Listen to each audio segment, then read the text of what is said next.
जाने अनजाने में जब हमसे कोई गलती हो जाती है तो ज़िंदगी हमें उस गलती से उबरने का, उस गलती से संवरने का एक मौका ज़रूर देती है।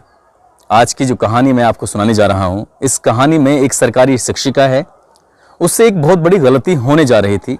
ज़िंदगी ने उसको संभलने का एक मौका दिया, मगर उसने उस अवसर को इग्नोर कर दिया, उस पर ध्यान ही नहीं दिया।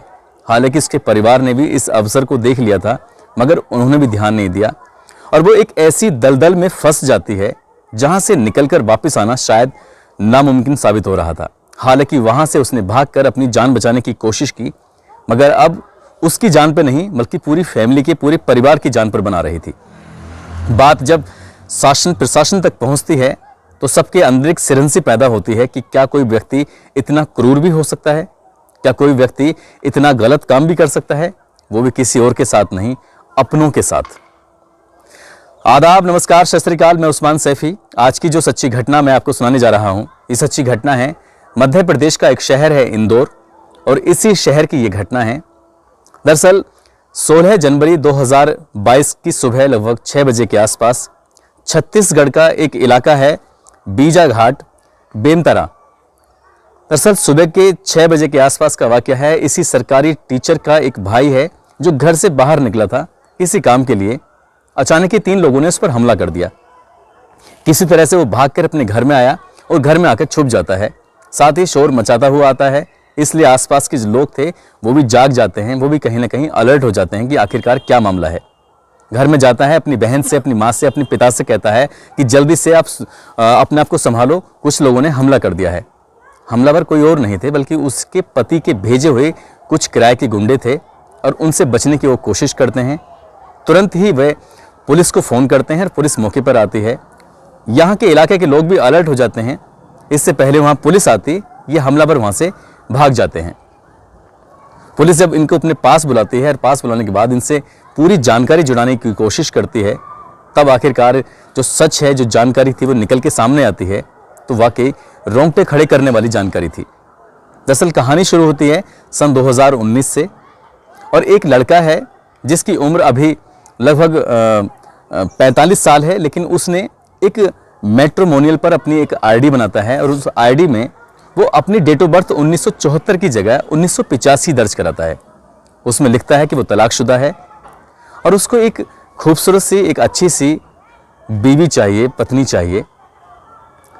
पेशे से वो बिल्डर है और लगभग सालाना 1 करोड़ रुपए से ज़्यादा कमाता है। इस कमाई को देखने के बाद शायद कोई भी व्यक्ति, कोई भी महिला, कोई भी परिवार आसानी से इम्प्रेस हो जाएगा। ऐसा ही हुआ इस सरकारी शिक्षिका के साथ, जिसका नाम है लता। लता ने जब इसकी प्रोफाइल देखी, प्रोफाइल देखने के बाद मैट्रिमोनियल पर तो बातचीत नहीं की, मगर फेसबुक पर एक रिक्वेस्ट भेज दी। और रिक्वेस्ट भेजने के बाद यहाँ से इनकी दोस्ती की शुरुआत हो जाती है। दोस्ती कहीं ना कहीं प्यार में बदल जाती है और फिर ये दोनों एक दूसरे से एक रिश्ते में, एक बंधन में बंधने की बात तय कर लेते हैं। और वो दिन भी आ जाता है 24 अक्टूबर 2019। छत्तीसगढ़ की राजधानी रायपुर का एक आलीशान होटल के अंदर दोनों की धूमधाम से शादी होती है। मगर एक बात थी इस शादी के अंदर जिस पर शायद घर वालों ने गौर किया, शायद लड़की ने भी गौर किया, मगर इस गौर करने वाली बात को इन्होंने कहीं ना कहीं इग्नोर कर दिया था। इग्नोर करने वाली बात यह थी कि लड़की वालों की तरफ से उनके रिश्तेदार, दोस्त, मिलने वाले, आसपास के सभी लोग शामिल थे, मगर लड़के की तरफ से कोई भी शामिल नहीं था। वो सिर्फ अकेला आया था। उस लड़के से इस सवाल भी पूछा गया कि तुम अकेले क्यों आए हो, तुम्हारे परिवार में माँ, बाप, भाई, बहन, रिश्तेदार क्या कोई नहीं है? तो उसने कहा कि कोई भी मेरे इस रिश्ते को लेकर खुश नहीं है, क्योंकि मैंने इस रिश्ते के बारे में पहले ही इतला दी थी कि मैं लता से शादी करना चाहता हूँ। तो वो लोग खुश नहीं होते हैं और शादी में आने से इनकार कर देते हैं, मगर शादी हो जाएगी, हम साथ रहेंगे तो परिवार वाले मान जाएंगे। सरकारी टीचर के घर वालों ने इस बात को इग्नोर कर दिया और इस पे ज़्यादा गौर नहीं की, क्योंकि वो एक अच्छे परिवार से बिलोंग करता था, एक रईस खानदान से वो ताल्लुक़ रखता था। शादी हो जाती है धूमधाम से और रायगढ़ में ये 2 दिन यहाँ पर रहते हैं धूमधाम से। जैसे एक औपचारिकताएं होती हैं शादी के बाद, वो सारी औपचारिकताएं पूरी होने के बाद सौगात मनाते हैं और सीधे यहाँ से चले जाते हैं इंदौर। इंदौर में लगभग 15 दिन एक होटल में रहते हैं और होटल में रहने के बाद जो ज़िंदगी के बहुत ही खूबसूरत दिन थे, अब इस लड़के के साथ जिसका नाम है राजेश विश्वकर्मा, जो कि बिल्डर है और शहर का नामी आदमी है, उसके साथ इसकी पत्नी लता रहती है 15 दिन के आसपास, और वो बहुत ज़्यादा खुश थे। ज़िंदगी के ये सबसे खूबसूरत दिन थे जो बिताए जा रहे थे। इसके बाद लता जिद करती है कि मुझे अपने घर वालों से तो मिलाओ, मुझे अपने परिवार वालों से मिलाओ, मैं बाकी सब लोगों से मिलना चाहती हूँ। तो राजेश ने कहीं ना कहीं एक बहाना बनाया कि हम लोग अभी मिल नहीं सकते, अभी घर का माहौल ठीक नहीं है, इसलिए मेरा जो फार्म हाउस है तुम्हें वहाँ चलना चाहिए। इसका एक फार्म हाउस है जो कि एक इलाका है मध्य प्रदेश का, शिप्रा थाना क्षेत्र का मांगलिया इलाके में इसका फार्म हाउस है। आलीशान फार्म हाउस जिसको देखने के बाद किसी की भी भूख भाग जाए। ऐसी क्या चीज़ नहीं थी इस फार्म हाउस के अंदर। पूरा सीसीटीवी कैमरे से लैस है। इसके अंदर अच्छे बेड हैं, अच्छी फ्रीज है, सारा सामान यहाँ पर जो भी एक सुख सुविधाओं के लिए बेड, जिस चीज़ की ज़रूरत होती है हर चीज़ यहाँ पर मौजूद है। बड़ी बड़ी महंगी महंगी गाड़ियाँ हैं, ऑडी गाड़ियाँ हैं, इस तरह की बड़ी बड़ी कंपनियों की चीज़ें यहाँ पर अवेलेबल हैं, आसानी से उपलब्ध हो जाती हैं। जब इसके फार्म हाउस में ये लता पहुँचती है इसके साथ, तो वाकई इसके लिए ऐसा लगा जैसे क्या इसकी ज़िंदगी के सबसे खूबसूरत पल अब शुरू होने वाले हैं। यहाँ पहले से ही एक नौकर मौजूद है और वो उनका स्वागत करता है, और यहाँ लगभग ये 15 दिन बहुत ही बेहतरीन, बहुत ही शानदार तरीके से एक कहते हैं कि बड़े लोगों की तरह रहते हैं, और ज़िंदगी खुशहाल ज़िंदगी चल रही है। पहले 2 दिन रायगढ़ में, दूसरा फिर 15 दिन इंदौर में, और अब शुरू होती है कि एक नई ज़िंदगी इस फार्म हाउस के अंदर। और धीरे धीरे वक्त गुजरने लगता है, 15 दिन कब हो जाते हैं पता ही नहीं चलता। और राजेश की एक आदत थी, उसको अपने ही घर के अंदर एक बड़ी सी स्क्रीन लगी हुई है, उस स्क्रीन पर कुछ फिल्म देखने की। फिल्में ऐसी जिसमें न्यूड फिल्में होती हैं, जिसमें पश्चिम की फिल्में होती हैं, अंग्रेज़ी फिल्में होती हैं, और वो अपनी पत्नी से ऐसी ही फिल्में देखने के बाद बिल्कुल वैसे ही उसके साथ संबंध बनाने की जिद भी करने लगा। शुरुआत की जिद थी, बाद में उसने प्यार से किसी तरह से अपनी पत्नी को मना लिया और उसके साथ वैसे ही वो रिलेशन में रहने लगा जैसी उस अंग्रेज़ी फिल्मों के अंदर अंग्रेज़ लोग करते थे। शुरुआत में उसने ना नुकर की, और 15 दिन फिर 20 दिन ऐसे ही दिन गुजरने लगते हैं। मगर अब तक तो ठीक था, लेकिन इसके बाद जो कहानी शुरू होती है वो वाकई बहुत भयानक होती है, जिसकी शायद लता ने कभी कल्पना भी नहीं की थी कि उसके साथ अब कुछ ऐसा होने वाला है। पहले ही दिन इसका एक दोस्त आता है, विपिन भदौरिया, जो कि नगादा का रहने वाला है। उस दोस्त को ये दोनों खाना खिलाते हैं, साथ रहते हैं, और साथ ही वो कहता है कि आज लता तुम्हारा डांस देखने का मन कर रहा है। और वो भी डांस देखने के लिए उसने कपड़ों की जो मांग थी वो ख़त्म कर दी थी कि तुम्हारे तन पे कोई कपड़ा नहीं होना चाहिए। कपड़े थे तो सिर्फ थोड़े से हिस्से को, प्राइवेट पार्ट को ढकने के लिए थे। ये पहला दिन था। लता ने विरोध किया, और विरोध करती भी कहाँ से।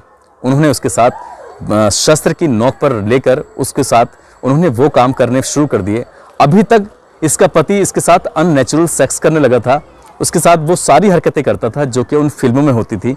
अब पहला दिन था विपिन भदौरिया के साथ, जो उसका दोस्त भी शामिल हो जाता है, और यहाँ से शुरू होता है इस कहानी का नंगा नाच। इसको नचाया जाता है। पहला दिन था, ये मान जाती है, और पहले दिन अपने दोस्त को परोस दिया जाता है। दोस्त इसके साथ वही काम करता है जो काम अब तक पति कर रहा था। अब यहाँ से इसके साथ जो गलत हरकतें थीं पहले दिन शुरू हो जाती है। अगले दिन फिर एक नया दोस्त आता है। नया दोस्त होता है इसका विवेक विश्वकर्मा। फिर उससे अगले दिन एक और दोस्त आता है, अंकेश बघेल। साथ ही यहाँ पहले से ही एक नौकर मौजूद है, और शायद ही कोई ऐसा दिन था, अब दोस्तों का यहाँ आना जाना सिलसिला शुरू हो जाता है।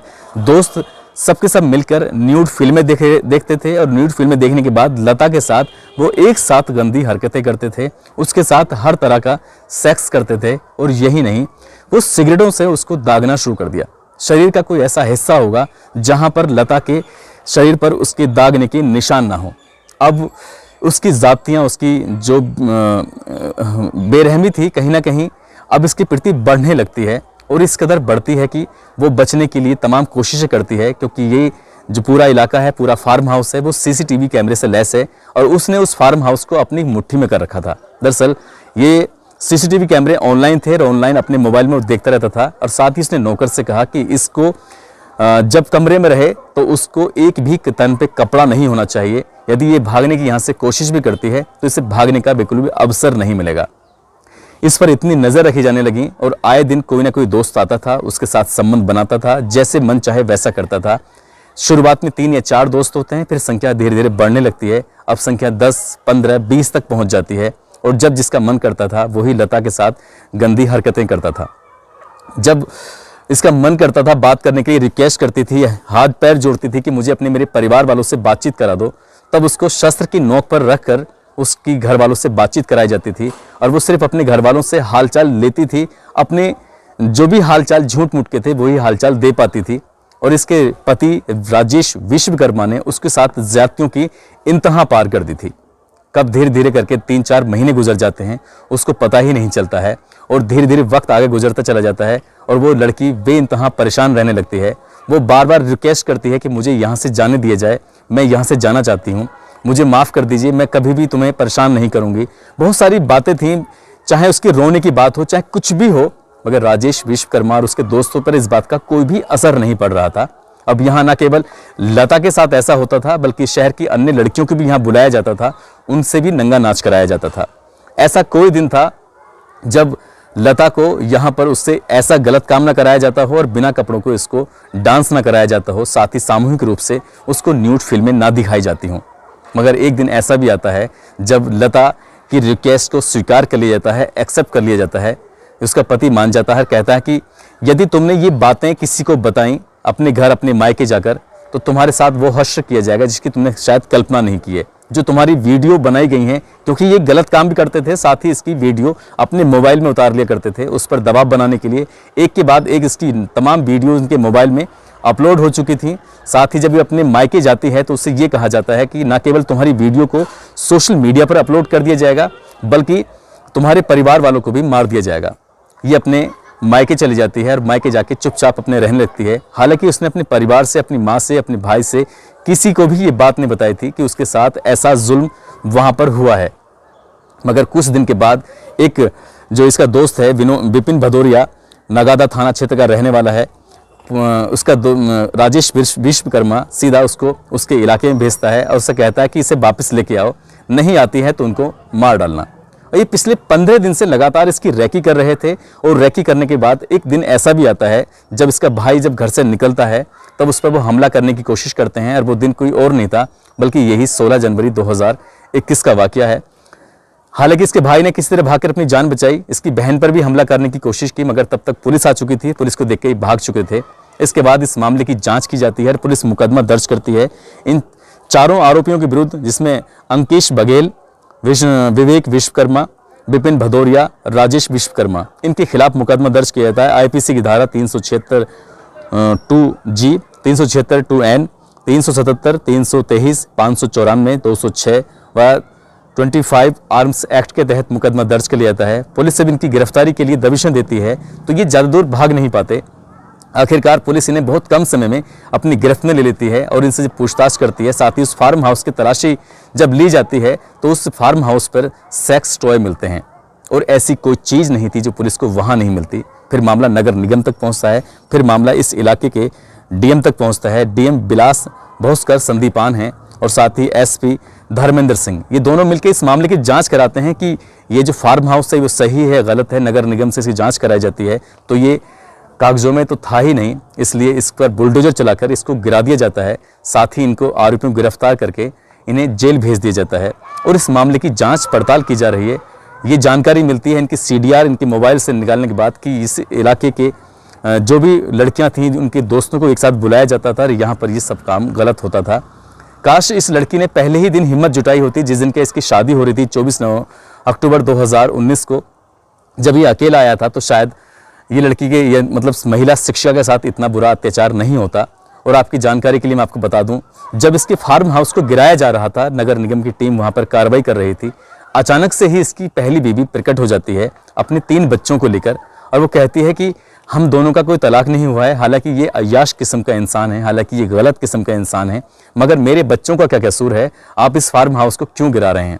मगर हैरान करने वाली बात यह भी है कि अगर इसको इतने फार्म हाउस की चिंता ही थी, इसे अपने पति की चिंता थी, तो क्या बीच में एक बार भी ऐसा मौका नहीं था कि वो आकर अपने पति की हरकतों को उस फार्म हाउस पर देखती, या फिर इसका पति कहाँ रहता है इसकी जानकारी जुटाने की कोशिश करती। मगर इस पहली पत्नी ने ऐसी कोई जानकारी जुटाने की कोशिश नहीं की थी।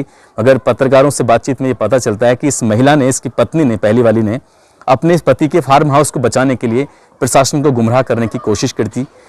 लेकिन जो मध्य प्रदेश के मुख्यमंत्री हैं, उनके आदेश के बाद इसके फार्म हाउस को पूरी तरह से तहस-नहस कर दिया जाता है। साथ ही इसकी संपत्ति की और जांच की जा रही है कि इसने कहां-कहां संपत्ति इकट्ठी की है। जो भी नंबर 2 की संपत्ति है उसको गिराने की कोशिश की जा रही है, उसे खत्म करने की कोशिश की जा रही है।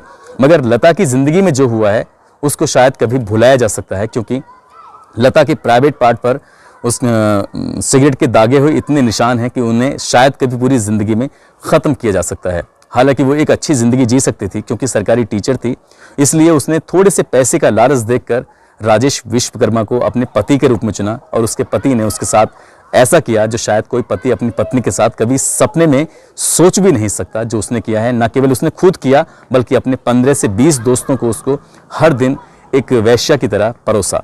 दोस्तों, इस कहानी को सुनाने का उद्देश्य किसी को परेशान करना नहीं है, किसी का दिल दुखाना नहीं है, बल्कि आपको सचेत करना है, आपको जागरूक करना है। आप छोटे मोटे लालच में तो बिल्कुल ना आए, छोटा मोटा क्या बड़े से बड़े लालच में बिल्कुल ना आए, क्योंकि जो खुद की कमाई होती है उसी से ही ज़िंदगी बहुत अच्छे से संवर सकती है, उसी से ही आगे बढ़ सकती है। और लता के पास तो वाकई एक ऐसा मौका था, ऐसा अवसर था, जिससे क्या वो अपने खुद की कमाई से अपने सारे सपने पूरे कर सकती थी। मगर उसने बस ऐसी झूठ मूठ की ज़िंदगी जीने के लिए जो सहारा लिया था राजेश विश्वकर्मा का, उससे न केवल उसकी ज़िंदगी बर्बाद हुई बल्कि उसके परिवार के बाकी लोगों की ज़िंदगी सही रहेगी भविष्य में या नहीं रहेगी, कानून इनके खिलाफ कितने लंबे समय तक कार्रवाई करेगा, कब तक ये जेल में रहेंगे, बहुत सारे सवाल हैं जो भी बने हुए हैं। दोस्तों, अपना ख्याल रखें, सुरक्षित रहें। जय हिंद, जय